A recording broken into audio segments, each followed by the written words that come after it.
Welcome to the Future of Internal Communication podcast. I'm Jen Sproul, CEO of the Institute of Internal Communication. Since we launched this series in 2021, the world of work has been disrupted by event after event. A pandemic, geopolitics, AI, extreme weather events, remote and hybrid working, generational shifts, inclusion, diversity. The entire nature of how we work needs transformation. This podcast explores opportunities for internal communication in the future of work. Internal comms is a critical function that helps organisations achieve lasting change, building trust and relationship between people in pursuit of shared goals. Please join me, Dominic Walters, and Kat Barnard as we dissect what this means for internal communication. With relentless change the new normal, it's time to reimagine our profession. Hello and welcome to the final episode of Series 16 of the Future of Internal Communication podcast. I'm Kat Barnard, as ever, joined by Jen Sproul and Dominic Walters. And today we are going to be talking about a topic that is very fresh in the UK media headlines. We're going to be talking about the vital importance of access to good work. Most of you who are parents will probably have watched this with rising concern. The Milburn review that was published late May has revealed that the number of young people not in education, employment or training is now above 1 million, and it is causing huge concern up and down the country.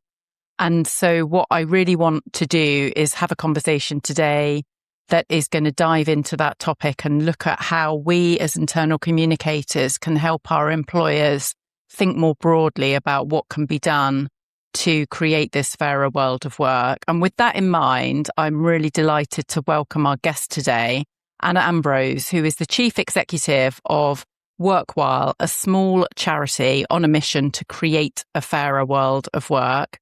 She's been leading Workwhile's strategy and operations from its inception as a pilot project, which was originally incubated by the Institute of Public Policy Research, spinning out into its own right in 2025. But since 2020, Workwhile has been improving the working lives of people, more than 3,000 people from disadvantaged and marginalised backgrounds, by creating new apprenticeships and high-quality work opportunities. So I think that Anna will have more depth insight than many on this topic. I'm right in thinking that Anna's entire background is working in the field of education, previously working with education charity Ambition Institute, supporting schools and multi-academy trusts to develop their workforce and leading the operational delivery of Ambition's sales and account management functions. So without further ado, I'm delighted to say hi, Anna, and I know that we're going to have a meaty conversation today. And you very kindly invited me to one of your events in London earlier in the year, which was just so fascinating to me, really highlighting and spotlighting the brilliant work that providing apprenticeships offers to young adults. It was really inspiring to listen to a couple of the young adults share their experience of how they benefited from that. So I wonder if we can kick off by me asking you to explain in a bit more detail what Workwhile is doing. Brilliant. Thank you. And thank you for such a brilliant introduction. So as you said, Workwhile is a small charity. We have existed in that incubation phase with IPPR since 2019-20 and been independent since just over a year ago now. I think explaining exactly what we do is easiest to do sort of chronologically in a way. So our pilot project was called the London Progression Collaboration. And the challenge that set us was to see if by working with small and medium-sized businesses in particular, we could create more apprenticeship opportunities in London at that time for individuals from disadvantaged and marginalised backgrounds. So that was a 2.5-year roughly pilot project. And by the time we got to that, we thought, okay, we can say yes to that. We can create apprenticeships. That's great. We know what some of the challenges and barriers are for small businesses. And we know very practically on a kind of micro day-to-day level how to overcome some of those challenges. So the next question for us really was, well, how can we make those better apprenticeships than if we'd had nothing to do with them? How can we make those deliver above and beyond for the individuals who are taking up those opportunities. And that's really where the rest of our body of work has developed from, and where our kind of wider mission has emerged from, which isn't just about apprenticeships for apprenticeship's sake. It's apprenticeships as one way of creating pathways for people into and to progress in really good quality work. So some of the other work that we do is around supporting the development of line managers within small businesses, particularly those who are managing younger people in the workforce, perhaps coming into work for the first time, young apprentices, etc. And then we do some wider work around the quality of work that employers offer. We work across a wide range of sectors, so often very kind of frontline sectors, foundational sectors, those kind of things. So we do a lot of work with construction businesses, in health and social care, in early years, as well as some very different kinds of businesses, like kind of digital and tech businesses and all those kind of things. So we see SMEs and some of their challenges and some of the brilliant things that they can offer to young people across a really wide range of sectors. Our work is still mainly focused in London and the South East, although we have done work elsewhere in the country, and we're really excited to be expanding one of our programmes across England in the coming months, which is very exciting. But all of our work really hinges on understanding, particularly what it is people mean by good work, what are people actually looking for in work. And our work is underpinned by a definition of good work that was written for us by a group of young people. And that is our kind of cornerstone in terms of what we mean by good work. And then understanding, particularly in an SME context, because small businesses are the accessible employers in every community in the country. So understanding, like, what does good practice look like across different domains of good work? And then how can we support more employers to adopt those good practices? There's such a lot there. And one of the things that I was thinking about as you were describing your work was, it feels to me that we have fallen into this kind of rabbit hole, this media-fueled rabbit hole of creating tropes about generations, which started with what we could probably call now millennial bashing. It's almost gone in step with the evolution of the internet, that there has been a trend to describe millennials as this, or obviously now Gen Zs as that, which I don't think as a Gen Xer we ever experienced. And I imagine that that was because the internet didn't exist when our generation started out in work. But one of the things that I find fascinating, alarming, horrifying, disappointing is that there is this media trope about all young people are like this or all young people are like that. And I remember being so impressed by the young adults that were on your panel at the event that I attended earlier in this year, because it's categorically, they dispelled all those tropes.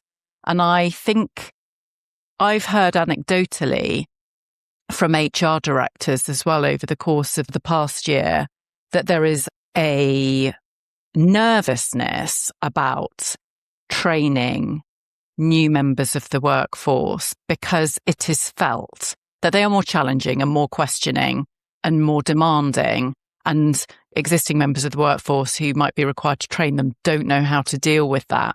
And actually, in one of the conversations that I had, my HRD contact pushed back at the person that had raised all of these issues and said, well, perhaps it's a communication development exercise for all of us. But I wonder whether you experience or see or notice any of that perceived friction, which clearly is, as I say, is media fueled, but it's not helpful, is it, in the reality of trying to get people on their pathways? Definitely. It's something we come across a lot. And I think we hear it on two levels from the small businesses that we work with. And one of those is very much that media-fueled, stereotyped view of young people nowadays, as we might say. And the typical things you hear about, well, everybody wants to work remotely. They just want to sit with their headphones on all day and be glued to a phone. People don't want to turn up to work on time. And then concerns around sort of resilience. Everybody thinks they've got some condition or other, all those kinds of things. So yes, we absolutely do hear those. And that is very much fueled by that kind of media narrative that we hear a lot of. We also hear from some employers who have had bad experiences of people where either there's been a performance issue or there's been friction, and it's quite difficult sometimes to unpick which of those might be more or less true. But then I think the flip side is from particularly smaller employers who actually feel very vulnerable. They want to do the right thing. They want to take on a young person who might have experienced a challenging education, might have come from a background where they've not been particularly supported, whatever those circumstances. And actually, as a small business, they want to know that they can support that person, but they don't quite know how they might do it or where they might turn if things get a bit more difficult than they feel that they can handle on their own. So I think as well as that kind of media-fueled narrative for which fires some businesses up and turns them off employing young people, for others, it creates a real sense of vulnerability that, well, we want to do the right thing. We want to offer someone an opportunity, but what if there are challenges that we can't handle? If that person has a mental health need, we don't know how to support. Where do we turn? If that person turns out to have neurodiversity challenges in the workplace, where do we turn for support? So I think it works in both those ways, both of which can be quite challenging to overcome. But I think you're quite right. When you get employers, and this has absolutely been our experience at events like the one you attended and others, in a room with a group of young people, not to have a job interview, not to talk about a specific role, but just to talk about their perceptions of work, to explore some of those issues and challenges, that is a really transformational experience for a lot of employers. I don't think at the event that you came to, but another one last year, we know that there were young people who ended up securing work because they'd spoken on a panel for us. They'd shared really passionately what they cared about and how driven they were to make a difference in some way, shape or form in the world. And there were employers in that room who thought, wow, that's not what I thought young people were like. That's the kind of person I want working for me. So we also know that those stereotypes are not reality. And if you can just bring people into contact with each other to have some more constructive conversations, so much of that can be overcome. And I think the definition of good work that young people wrote for us, we heard so much about how they want to find purpose in work. And for different people, that meant really different things. It might be seeing the contribution you're making to a team and the difference you're making. It could be wanting to change the world in some way, and it can be anywhere between those things. But we spoke to young people who felt really strongly that, they didn't just want to turn up and go home. They wanted to know what they were contributing in some way. And we heard lots about young people wanting a voice, which I think perhaps does play into some of the things you were mentioning earlier about perhaps being more challenging, perhaps speaking up in a slightly different way than we might have been used to. But so much that comes down to culture and comes down to management. It's not about being a big business and having huge amounts of budget to throw at doing the things that young people need. Actually, it's about doing the leadership and the cultural things that make an employer what a young person needs, particularly for those who've experienced more challenges. And that's so fascinating. Thank you. And it's wonderful to hear that you have those events that dispel those myths. And I couldn't agree more. If we just had more actual human to human conversations, so many myths could be dispelled in this world. And I'm also an SME employer. So some of that really resonates with me as well as an employer, as well as being somebody that runs an institute. And therefore, as well, trying to look at how I protect a profession or how we, for internal communication, how do we attract a talent pipeline of the future that goes to where we want it to be. But also, I will say this as an institute at the moment that is seeing and experiencing a real de-investment or deprioritization of education and skills, the legacy traditional ways of how we educate, bring people on, train them up, whether that's qualifications, skills programs. But I also know from our work that a lot of the people, there's all the things that you say, but they just want to know, where's the path? How do I get there? What does that look like? And we also do a lot of work in outreach. So we'll go and speak to undergraduates, school leavers, to try and position internal communication as a career of choice. But then we have this issue where we can get them excited, but we can't find them the opportunity. So there feels to me as well another narrative in business that's playing out, and perhaps I hear this more in the larger corporate sector than perhaps the SME sector, is that let's just hold back on those new entry roles and what they look like, because we don't really know what we want the workflow and the roles to look like, really know how to do things. And actually, or we don't really know how to give them the right programs or the right education or the right upskilling or the right entry points. So let's just freeze it while we figure it all out, which I don't think adds to that And that's how I see it from my point of view, is I feel like there's this real freeze to kind of let that access to good work is diminishing it, where the opportunities to actually exist, where there is talent, and we can't seem to connect talent and opportunity in a future-driven, right environment, pathway-driven, skills-driven. That's just my view of it, another view of it, I guess. What do you think are some of those contributing factors that are limiting that access? We can get you excited, but we can't find you the access. How do we forge that bit? Yeah, it's really interesting and it resonates. I was at a conference with business in the community last week around some of their place-based work, and where there were lots of larger employers in that room. And one of the conversations we were having there was about connecting things, and lots of employers doing great work around work experience type things, or those kind of things, and reaching a talent pool that is not your typical average graduate, people who've experienced greater challenges and in their education, etc., and from more disadvantaged and marginalised backgrounds. And yet that bearing absolutely no relation to who is then applying for those entry-level roles. And lots of thinking going on about, well, if we're doing that work, where does it ultimately lead if we're not then ultimately hiring some of those people? And really thinking about what those pathways are. So I think you're absolutely right. I think some sectors are probably undoubtedly more affected than others in terms of that kind of holding back that you mentioned. You know, we definitely see it, and definitely not just restricted to sort of tech sector jobs, but I think in a lot of sectors where there are very rapid developments in AI, etc., we see that. And I've had some really interesting conversations with business leaders who are thinking, this is all very well, but we need the mid-level people in a few years. So where are they going to come from if we're not hiring the right talent at the earliest stage? Where do we expect these fully formed mid-career people to come from if we're not at this point investing up front? So I think there's a real issue there for businesses to be dealing with.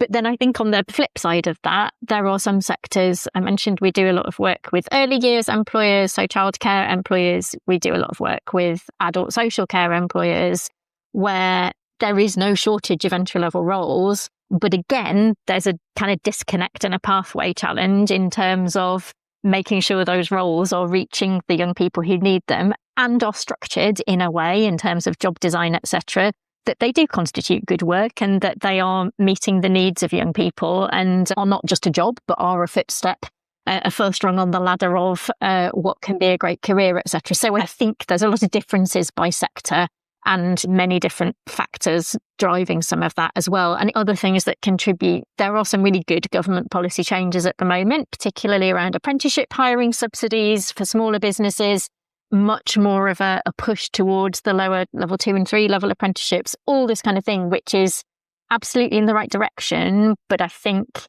also there's a lot of policy churn. Things change very quickly in terms of businesses making decisions, and all of that makes people hold back as well. So I think there are so many things that kind of play into that decision making, aren't there? Totally. And I think it's really interesting what you say. And I think I go back to that we're trying to use a legacy way of doing something where we have whole new challenges that we need to solve. And we're kind of doing a bit of a square peg round hole sometimes, is how it feels to me. What I mean by that, for example, myself and Kat were at an event the other week for the Institute for the Future of Work. And in that event, of course, AI was being parroted as an economic opportunity. I understand all of that. But the narrative was that this then makes way for more human work, more leadership work, more new things that we can now do and develop. Doctors, you can spend more time with patients. We can get people into jobs that do more human relationship focused work, that do this type of work. But at the same time, I'm not seeing how we're changing roles in organizations to enable that, and how we're creating career. And also I say this as an education provider as well, so I have a bias towards that. And it worries me that we are not giving people foundational learning when they're coming into new roles, that then will give them that basis to which to navigate different operating environments that we're now in. So I wonder sometimes from an educational point of view how we stand back from that. But I absolutely see the value and the good things that are going on, as you talk about, in apprenticeships. But when I ask the question around, particularly on policy, what are we doing to help all skills development and encourage investments in skills development. And then also thinking, well, what are those skills that people need, that young people can bring? Is that just something we need to step back from and try and refix in a new light? Because I agree, I think this middle manager issue, it's going to have a knock on in years to come. And how are we helping? Do you think that there are particular programs or education that young people are particularly thinking, that's what I need, that's what I'd love to see designed into how I enter the workforce?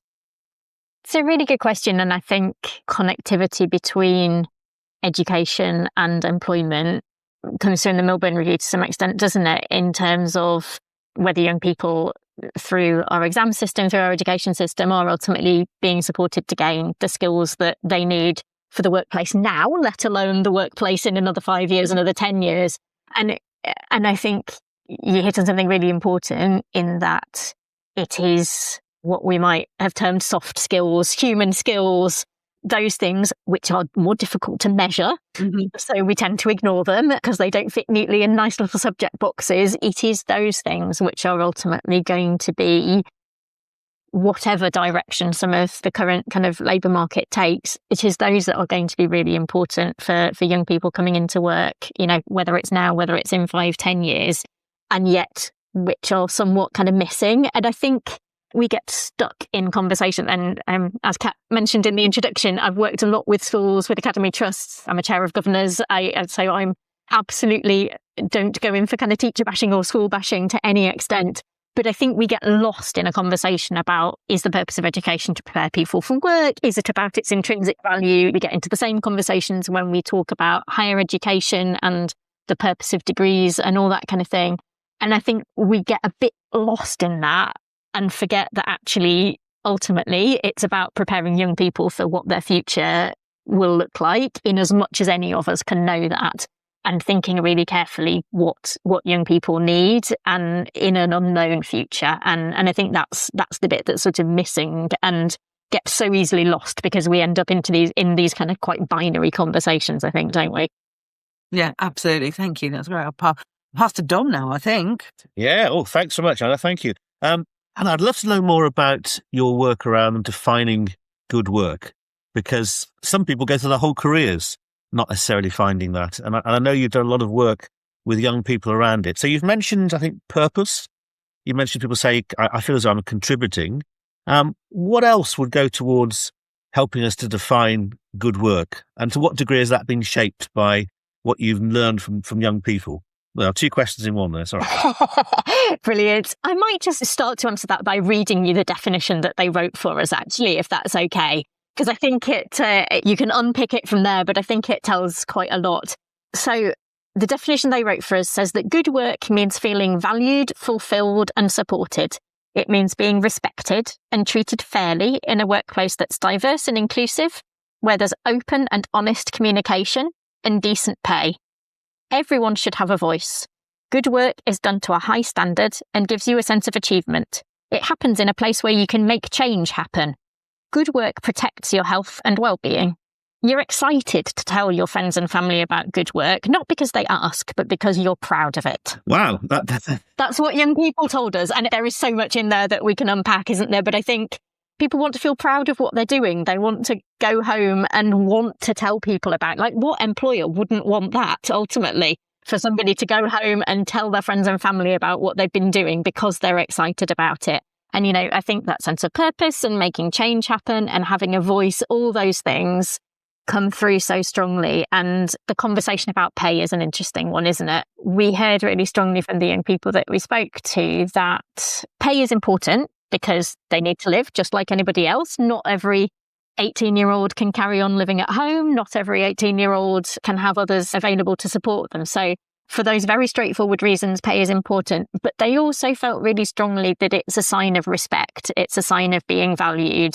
And beyond that sense of, well, let's pay somebody so they can live, and that takes the issue off the table. The other thing that was important is actually, what does it say about how my employer thinks about me and my value to them?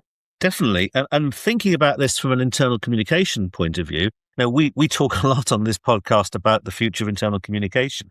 And one of the things I think we also discuss is our role as communicators in promoting conversation and connecting people together. And we talk about how we can show value. So that the premise of the IOIC is that great communication unlocks organizational success. What that means is that as communicators, we have a wider role than sending out messages and making sure that they're well produced. And that's been the case for forever, but it's even more important now. And I think what you're saying is really set off a light bulb in my head, which is if we're to help organizations attract the talent they need to prepare for the future, to get that pipeline of talent going, we need to create the circumstances which create good work or great work. And that, among other things, means making sure people are treated with respect and listened to and have a voice. And that may seem obvious, but I think we sometimes struggle to do it. And I think, if we're honest as communicators, we sometimes struggle to make the case to people who make decisions about that. I think what you've given us is more evidence to back that up. And I think if I can just jump in, I think it's also something, no matter what the size of organisation, that needs to run through at every level. So the experience somebody has, there's so much evidence around how that is ultimately fueled first and foremost by their experience of their line manager. So you can have whatever policies you like, you can have leadership putting out great messages, but if that is not actually lived and breathed by the person who is line managing a young person coming into work or whoever we might be talking about, that won't be their experience day to day. And so that sense of those commitments and that culture being reflected by your line managers first and foremost, I think is absolutely critical to that. Yeah, absolutely. I totally agree with you. And I think, well, for many people in an organisation, their manager is the organisation. That's the person they have most contact with. And I guess, without being too general about it, for many people who start their careers, that's even more the case because they have less access to more senior people, probably less access to other channels. So that line manager can make or break someone's perception. To some degree, I've seen that with my own daughter's experience at work, how significant and important the line manager is for their comfort at work, but also how much they want to stay at places as well, I think. So I think that's crucial. That's something else that we can help as internal communicators. I'd love to just switch the lens a little bit because we've talked about what makes great work, and we've touched on this as well, but I'd just like to talk more about how do young people equip themselves to be good employees? Now, we know that they're not going to come equipped with many of the skills that Jen's just been talking about, and there's a responsibility on institutes and organisations to help supply that. But when you're working with young people, and I guess for some from the backgrounds you discussed, they may not have the role models to help them understand what good work looks, good employees looks like. How do you as an organisation, how do we as communicators help young people to equip themselves to be good employees? Brilliant. I think communication is right at the heart of this because I think there are so many workplace norms that we take for granted. We think that everybody walking through the door is going to understand the importance of timekeeping, is going to realise that there are professional expectations about how we speak to each other at work or how we might speak to clients or customers, depending on the role. And I think it's very easy to forget that if you come from a household perhaps where your parents haven't worked or where your parents have been in lots of different part-time, temporary, unstable work and probably not come home and told you a great story about what the world of work is like, you're not going to know that those are the expectations and the norms. So I think the onus is on employers to think really carefully about how to communicate those expectations without layering on assumptions. We have young people that we really want to get into work who come from several generations of a household where nobody has been, well, very few people might have been in work, but nobody's been in really good quality work. So actually, we shouldn't have those expectations in the same way that we might have somebody who's been in a house of two parents in professional occupations. That background is just very different. And I think the more we can communicate clearly and as objectively as possible about what expectations are, the more we can equip line managers to not to shy away from having a conversation if there's a behaviour that isn't appropriate or an expectation isn't being met. I think all of those things equip young people wherever possible to go on that steep learning curve if that's what needs to happen. Yes, and you've sparked another light bulb there, which is about helping line managers ask the right sort of questions. Because, as you say, it's very easy to assume that someone will behave in a certain way or doesn't know a certain thing, or if they behave in a different way from what you expect, it's easy to assume why that might be. And I think what you've just reminded me is it's important that we help line managers ask the right questions and ask them to seek to understand and be curious rather than in a cross-examinatory way, I think. So yeah, there's a lot we can do, I think, as communicators to help line managers create an environment in which people can have the best chance of developing. Absolutely. And so our developmental program, which is our training program for line managers who are line managing a young apprentice in SMEs, a lot of the focus of that is around setting clear objectives, setting clear expectations, having those trickier conversations and building those coaching skills. Someone who's probably, what happens? You're an apprentice, you get a full-time role, you're promoted and suddenly you're line managing an apprentice and nobody's giving you the skills or the knowledge with which to do that beyond perhaps telling you how to manage holiday, how to manage sickness. That's what you tend to get, isn't it, when you're first a line manager? So actually helping people to build those coaching skills, that means that they can ask those questions in a sensitive way and in an inclusive way. But as you say, seeking to understand rather than layering on their own assumptions about, well, I'm seeing this behaviour, so this must be what's happening. We don't know that. We have to ask, as you say. Gosh, we're covering a lot of ground. And the one thing that I'm reflecting on is the problems that assumption creates. I was thinking about another kind of media frenzy around the extent to which the arrival of large language models, generative AI, etc., has stymied entry-level opportunity. And I wanted to have a bit of a conversation about the extent to which we think that is correct or whether there are other factors. I was also then going back over some key data points that the BBC published in the wake of the Melbourne Review. And one of the points that was reported was that the Melbourne Review had referred to or cited another separate government report detailing that apprenticeships starts amongst young people have fallen 35% since 2017. We know that large language models, the technology that everybody's going a bit crazy about at the moment, didn't launch until sort of 22, 23. So there's a 5-6 year period that is kind of unaccounted for there, isn't there? And I just wonder, again, media-fueled sensationalist headlines, whether it is artificial intelligence singularly or whether there are other factors. And I think what you've described in terms of some of the conversations that you've had with small to medium-sized businesses about their anxieties, their concerns, not necessarily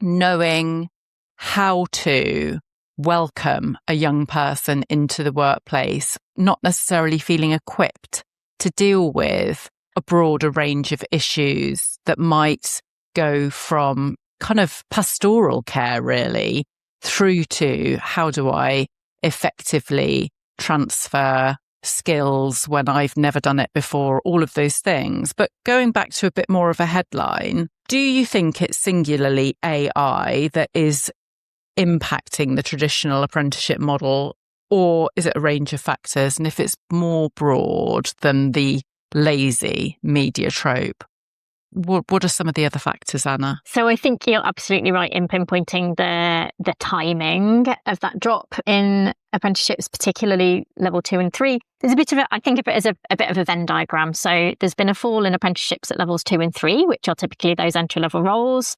There's been a fall in apprenticeships accessed by young people. Well, clearly there's a big overlap in those two circles in terms of the Venn diagram. And then the third bit of that, the third circle on that Venn diagram, if you like, which I think is a bit more ignored, is that there's been a huge drop in SMEs offering apprenticeships over that time as well. The Fabian Society launched a report last summer which calculated that the contributory role of drop in SMEs offering apprenticeships, and it was 80-90%. So a huge amount of that can be accounted for by small businesses no longer offering apprenticeships. And as I said earlier, we think that's so important because they are the accessible employer in every community, no matter where you are. There are some small businesses. So the fact that that market of apprenticeship opportunities for people to get into work in their local area, I think is really, really important. And the timing of that, so particularly around 2017, was when there were also a lot of changes in apprenticeship policy. So for larger employers, the apprenticeship levy came in. They began to pay a percentage into the apprenticeship levy, which they could then use to fund their own apprenticeships. And what happened within large employers is that there was typically a pull towards spending as much of that levy funding as possible. And therefore, that funding going on more expensive apprenticeships, which were at higher levels and were typically benefiting existing employees who were already better qualified and already typically older and better paid. So we had a real skew in the system from what had been kind of what we think of as an apprenticeship, which is about young people getting into work and taking those first steps, towards much more of a kind of professional qualification sort of landscape. And some of that was intentional because the UK has a history of low employer investment in skills training throughout the kind of employee life cycle. So to some extent, the apprenticeship system was deliberately made to be part of the answer to that. So to be used for upskilling and reskilling throughout an employee's kind of working life. But I think that's happened much more than we ever expected. But on the flip side, the system for smaller employers who don't pay into the apprenticeship levy became a lot more complicated to find their way around. Now, that was driven by good intentions to make the quality of apprenticeships better and to ultimately make the outcomes for people who are on those apprenticeships better. But that complexity comes at a cost, particularly if you're a small business where you don't have an apprenticeship manager, you don't necessarily have a head of HR, you probably have an operations person who does all of those things. The time that they might have to find their way around a more complicated system, even if that's there for the best of reasons, is really limited. And so we lose people through that. The levy also meant that for training providers who deliver the training part of an apprenticeship, all of the motivation was to go after large businesses. So the amount to which they were going to put into kind of cultivating a pipeline of small businesses to offer apprenticeships, that kind of went as well. So lots and lots of things in the apprenticeship system itself that have meant that those level 2 and 3 apprenticeships for young people have fallen away. And then we have a landscape where what's happened over that period since 2017, we've had a pandemic, we've had Brexit, we've had such kind of turmoil that all of those things have contributed to that kind of fall in entry-level apprenticeship hiring. Employers not wanting to make a commitment for the duration of apprenticeship, which might be 18 months, 2 years, 3 years, depending on that apprenticeship, actually just because of instability, wanting to hire more short-term, kind of lower-level roles, all those kind of things playing into that. And now we have the AI challenges for entry-level hiring that are compounding that issue. So I don't think AI is a red herring in terms of its impact on entry-level hiring or entry-level apprenticeships. But I think it's come on top of, as you say, nearly a decade of other things also affecting that.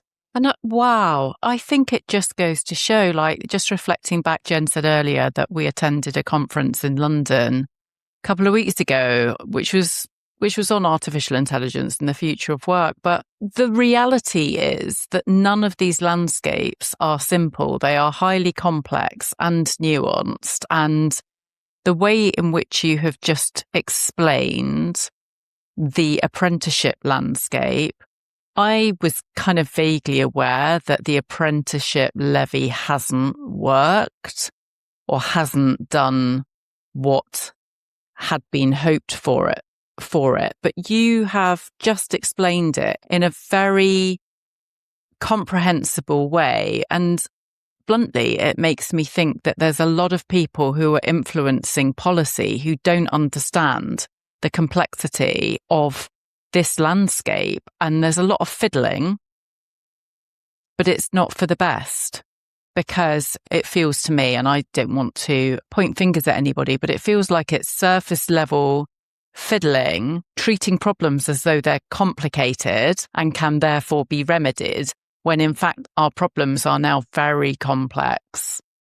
And I think it points us back to the Melbourne Review, doesn't it? To kind of put us back almost where we started, and that conclusion that this isn't about let's launch another project. This isn't about let's add another intervention here or there. Actually, what's needed is not even departmental if we think in government terms. It's really systemic change that's needed. And so tweaking around the edges of the apprenticeship system, yes, policy is going in a direction which I think, broadly speaking, in the service of young people rather than those older, more experienced learners now, which is positive. But that tweaking is not going to be enough to solve some of the problems that we have currently. And just to jump in as well, I think, as Kat said, articulately described in a way that really makes, to really see it, is the interconnectedness and the interdependency of the issues that we have. And if you try and deal with one thing without seeing how it has a domino effect to X, Y, and so on, you're just going to keep moving problems from bucket to bucket rather than trying to see how that interconnectedness can solve or needs to be taken a step back from and looked at with a fresh perspective and sees how one decision impacts another. Does that make sense to you, Anna? Yeah, absolutely. I was just going to say, and that's without touching on we know that there are increasing levels of mental health challenges across all generations, but particularly affecting young people who aren't currently in work. We haven't even really touched on the sort of implications as far as health system and as far as the benefit system's concerned, how we can make that all more preventative, more supportive of people getting into work. So yeah, huge amounts of interconnectedness. Then you add on the Employment Rights Bill changes, the increase in employer insurance contributions. Exactly. Particularly on SME markets where they don't necessarily, and I think I say this as an SME employer as well, I don't have anybody that I don't have the resource to pay for someone that could run an apprenticeships or could take on all those extra things that think it's really important. Your fear and cash and business and all those things that keep people up at night. But I think the other thing that, before I go off on one down, oh my God, it's so hard to run an SME in this market, which is not what we're about here today. It's not my group therapy session. I get that. But the thing that as well that strikes me in listening to the conversations and looking at it from the internal communication perspective as well, and the interdependencies that we talk about, is that what are pathways? What are upskilling? That's one whole issue. And how we, I guess, as internal communicators can work with larger employers than SME employers, because that's where we largely exist. But I do think there is a greater opportunity for us to be more embedded with our stakeholders, particularly on how we help communicate pathways and progression and upskilling by working with our cousins, friends in L&D and HR and so on and so forth. I think there's a consideration for us as a profession ourselves, and I say that as I always see, to think about what roles look like, what does job design look like of the future, and how we go about that. Then the other interdependencies, and many that you talked about with Dom as well, was around this issue of environment, this issue of how we create this. But I think that we haven't, again, got to the interconnected systemic issue that exists there, where managers who are bringing or helping to sort of train up and show and role model behavior of what good communication and good environment and good purpose and good voice looks like.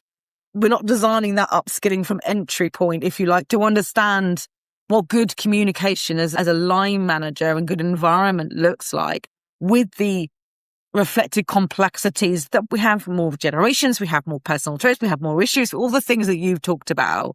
And I also have thought that there's an opportunity to work with looking at how we help design or support. There's a lot of future leader programs in organizations. What are we teaching of those, and how are we designing those jobs? That again is a systemic piece for me as well. So I think there's a lot as internal communicators we can bring our knowledge to bear and our evidence to bear to help make the case for how we think about creating that systemic environment and line manager and communication capability in our organization.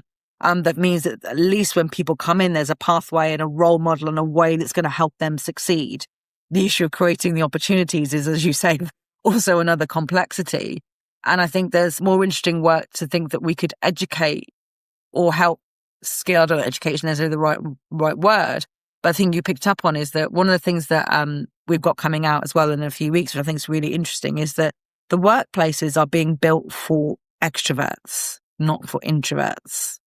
And we're not even understanding personality and human and how people thrive in smaller groups. And actually, SMEs have a lot to teach larger corporates on how to do that, because I'd say SMEs are better, tight-knit communities.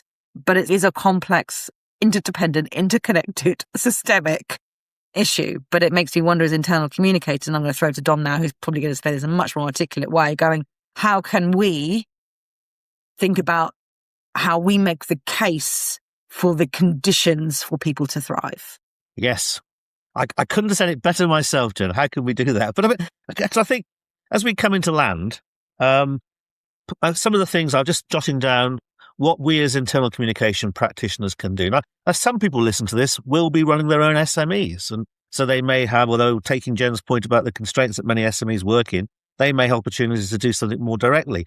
Others will be, again, as Jen said, if they're internal communication managers or heads of internal communication, almost by definition, more the M's than the S's, I suppose, and beyond. But I think just taking what you said, we look to equip line managers, get them to have the right conversations. I think that's going to be important. I think be more open about our assumptions about people. Again, ask more questions, but also understand why people may have the approach that they have. You've talked very, very clearly about setting up training that's not closing doors before it even starts. Sometimes I think what you're saying, we build training programs for older people, more established people with our own approach to life. We need to shift that. I think get people talking. That's something that's come through very strongly. Right away from the start, when you said quite clearly that when you get prospective employers talking with young people, many of their prejudices are exploded. And I think also create an environment in which people are listened to, because we know that's what many people, particularly young people, value. So those are the key things I take. But I'm going to ask you a very unfair question now, Anna, which is, what are the sort of key three things that if you're a communicator with some influence within your organization, what are the key things that an employer can do to start to encourage more young people into good work? I think I would echo a lot of what you've just said, to be honest. I think thinking about and communicating clearly those pathways from an employer's earliest engagement with young people, whether they're doing work with schools, whether they're doing work with universities, whatever that looks like, or whether the entry-level hiring is that first interaction, but thinking and communicating really clearly from that first engagement. What is it we're looking for? How might we expect you to be going about building those skills? What can we as an employer do to support you? How can we ensure that our door is open and that we're not putting a few hurdles between us and you, to encourage people to apply and hopefully be successful in the first place, and then to know what their pathway might look like within an organisation. So I think that's very important. I think, as you've said, equipping line managers is really vital. I mentioned our developmental programme earlier. We have just secured an expansion of that programme to be able to offer it to SMEs across England for people who are line managing an apprentice aged 24 and under, with some funding from Youth Futures Foundation. So if you're an SME, we can help you with that. But for all organisations, I think that first person that somebody encounters day to day, that line manager, is so vital for making sure that is an environment where they feel they have that purpose, they have that voice, all those things we've talked about. And then I think the other thing I would encourage employers to think about, if they have entry-level roles, is like, can that be an apprenticeship? So we know that apprenticeships have really good outcomes for young people, particularly for young people from the most disadvantaged and marginalised backgrounds. So if there's an entry-level role, as a first thing to think about, could it be an apprenticeship? There are organisations like ourselves, but others across the country, available to support smaller businesses with that. Lots of brilliant case studies online, all kinds of things to kind of smooth that journey out. So I think that piece of thinking, to think, well, okay, we've got a role.